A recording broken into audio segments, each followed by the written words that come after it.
الحمدللہ، اللہ تعالیٰ کا لاکھ لاکھ شکر ہے کہ مالک الملک نے اپنی یاد کی توفیق اور موقع عطا فرمایا۔ لاکھوں اور کروڑوں درود حضرت محمد مصطفیٰ صلی اللہ علیہ وآلہ وسلم پر، جن کے طفیل مالک الملک نے یہ مہربانی عطا فرمائی۔ سامعین کرام، اللہ تعالیٰ نے قرآن پاک میں ارشاد فرمایا، اعوذ باللہ من الشیطان الرجیم، بسم اللہ الرحمن الرحیم۔ بلا شبہ دنیاوی زندگی کی مثال ایسی ہے جیسے ہم نے پانی اتارا آسمان سے،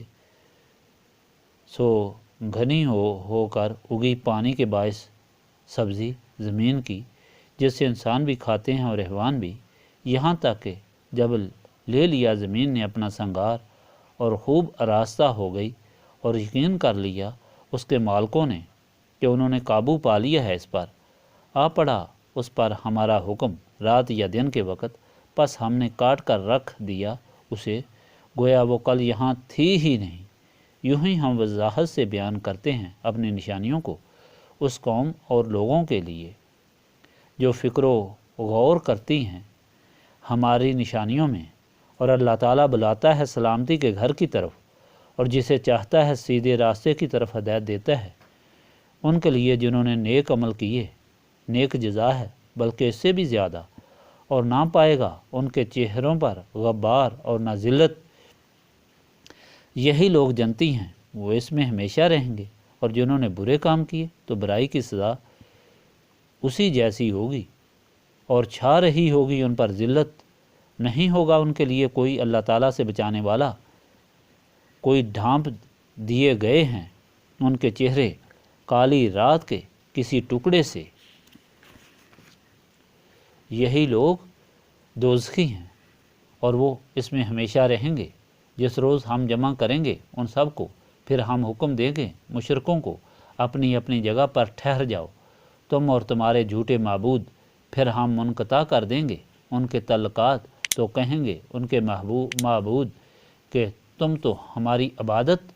تو نہیں کرتے تھے، پس کافی ہے اللہ تعالیٰ گواہ ہمارے اور تمہارے درمیان کہ ہم تمہاری پرستش سے بالکل بے خبر تھے۔ وہاں آزما لے گا ہر شخص جو اس نے آگے بھیجا ہے، اور ان کو لٹا دیا جائے گا اللہ تعالیٰ کی طرف جو ان کا مالک حقیقی ہے، اور گم ہو جائے گا ان سے وہ افطرا جو وہ باندھا کرتے تھے۔ پچھلی مرتبہ کے فرمان میں آپ سن چکے ہیں کہ اللہ تعالیٰ منکرین کو ہدایت دے رہا ہے کہ تم غلط سمجھ رہے ہو کہ تم راہ راست پر ہو، اور یہ فرقے بازی شروع سے چلی آ رہی ہے۔ پہلے آدم اللہ تعالیٰ کے رسول تھے، پھر ان کی سب اولاد دین الہی پر تھے، اور جو نبی آئے وہ یہی پیغام دیتے رہے، ان اللہ ربی و ربکم فاعبدوہ ھذا صراط مستقیم، بے شک اللہ تعالیٰ ہی میرا اور تمہارا رب ہے، اسی کی عبادت کرو، اور یہی صراط مستقیم ہے۔ لیکن شیطان جو آدم سے ہی انسان کا دشمن بن گیا تھا، آدم کو جنت سے نکلوانے کے بعد بھی پوری کوشش میں لگا رہا کہ کس طرح انسان کو گمراہ کر کے اللہ تعالیٰ کا مغضوب بنائے، یہاں تک کہ نوح تک ایک ہی دین اور ایک ہی قوم رہی۔ نوح سے پہلے شیطان نے اپنے رہنماؤں سے محبت کرنے والوں کو گمراہ کرنا شروع کیا، اور ان کو بتایا کہ تمہارے رہنما جو مر جاتے ہیں، جن کی جدائی میں تم روتے ہو، ان کی میں تم کو تصویریں بنا دیتا ہوں، ان کو اپنے پاس رکھو اور دل بہلاتے رہو۔ جب وہ مر گئے تو ان کی اولاد کو گمراہ کیا کہ یہ تمہارے باپ دادا نے اپنے رہنماؤں کی تصویریں اس لیے رکھی تھیں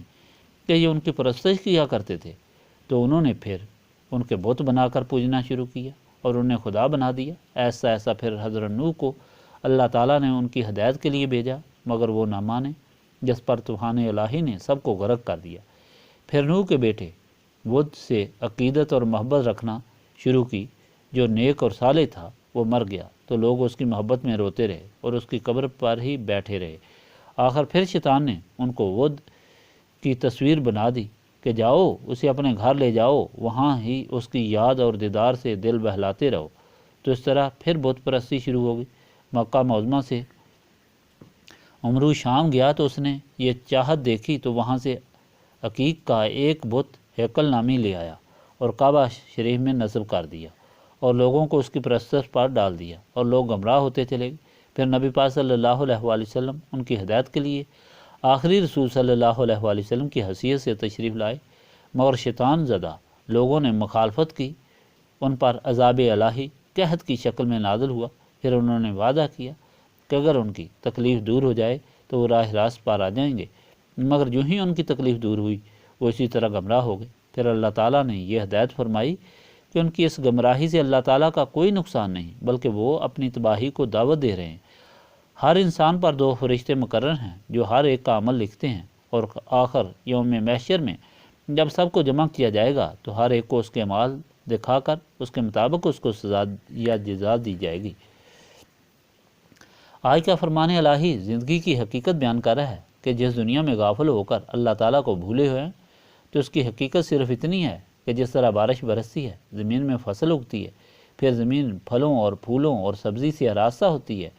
پھر عجیب نقشہ مہیا کرتی ہے، اسے لوگ اور جانور کھاتے ہیں اور خوش ہوتے ہیں۔ اس کے مالک یہ یقین کر لیتے ہیں کہ یہ خوشحالی ان کے لیے ہمیشہ رہے گی، لیکن اچانک رات یا دن میں اللہ تعالیٰ کا حکم آتا ہے، سب کو ملیا میٹ کر کے خاک میں ملا دیتا ہے۔ ہر چیز جس کو دیکھ کر لوگ اس دنیا کے پیدا کرنے والے کو بھولتے ہیں اس طرح ختم ہوتی ہے گویا اس کا وجود ہی نہ تھا۔ اللہ تعالیٰ فرماتا ہے کہ اتنے کھلے طریقے سے اللہ تعالیٰ دنیا کی حقیقت بتلاتا ہے اور پھر اس جنت کی طرف بلاتا ہے جس کی خوشیاں ہمیشہ کے لیے ہیں، جس کی سلامتی ہمیشہ کے لیے ہے۔ جو لوگ اللہ تعالیٰ کی اطاعت کرتے ہیں ان کے لیے جنت فردوس ہے جس میں وہ ہمیشہ رہیں گے، اور جو بغاوت کرتے ہیں اور دنیا میں مشغول ہو جاتے ہیں یا اللہ تعالیٰ کے ساتھ اور بھی معبود بنا لیتے ہیں ان کے منہ سیاہ ہوں گے، ان کا ٹھکانہ جہنم ہوگا۔ اور جن کو وہ اپنے معبود سمجھتے ہیں یعنی بت، تو اللہ تعالیٰ قیامت میں ان کو زبان دے گا کہ ہمیں تمہاری حرکات کا علم ہی نہیں۔ اللہ تعالیٰ فرماتا ہے کہ ایسے لوگ بے یار و مددگار جہنم میں رہیں گے۔ یہ حقیقت اللہ تعالیٰ کی طرف سے جو بیان ہوئی ہے اس کو سمجھ کر انسان کبھی باطل کی طرف جھک کر اپنے آپ کو دھوکہ نہیں دے سکتا، لیکن جو سمجھنے والی طاقت ہے یعنی دل و دماغ، ان کو ظلمت سے نکالنا ضروری ہے، ان کا روشن ہونا ضروری ہے، جو نسبت رسولی صلی اللہ علیہ وآلہ وسلم سے ہی ممکن ہے۔ اس لیے نسبت رسولی صلی اللہ علیہ وآلہ وسلم دونوں جہانوں کی رسوائی سے بچنے کے لیے ضروری ہے، اور یہ محفل اسی لیے قائم کی گئی ہے۔ اللہم صلی علی سیدنا محمد وعلی آلہ وصحبہ صلاۃ تکون لنا امان من کل خوف،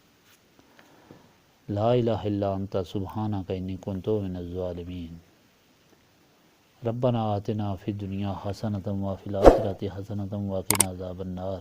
استغفر اللہ العظیم الذی لا الہ الا هو الحی القیوم واتوب الیہ۔ استغفر اللہ العظیم الذی لا الہ الا هو الحی القیوم واتوب الیہ۔ استغفر اللہ العظیم الذی لا الہ الا هو الحی القیوم واتوب الیہ۔ ربنا تقبل منا انک انت السمیع العلیم وتب علینا انک انت التواب الرحیم۔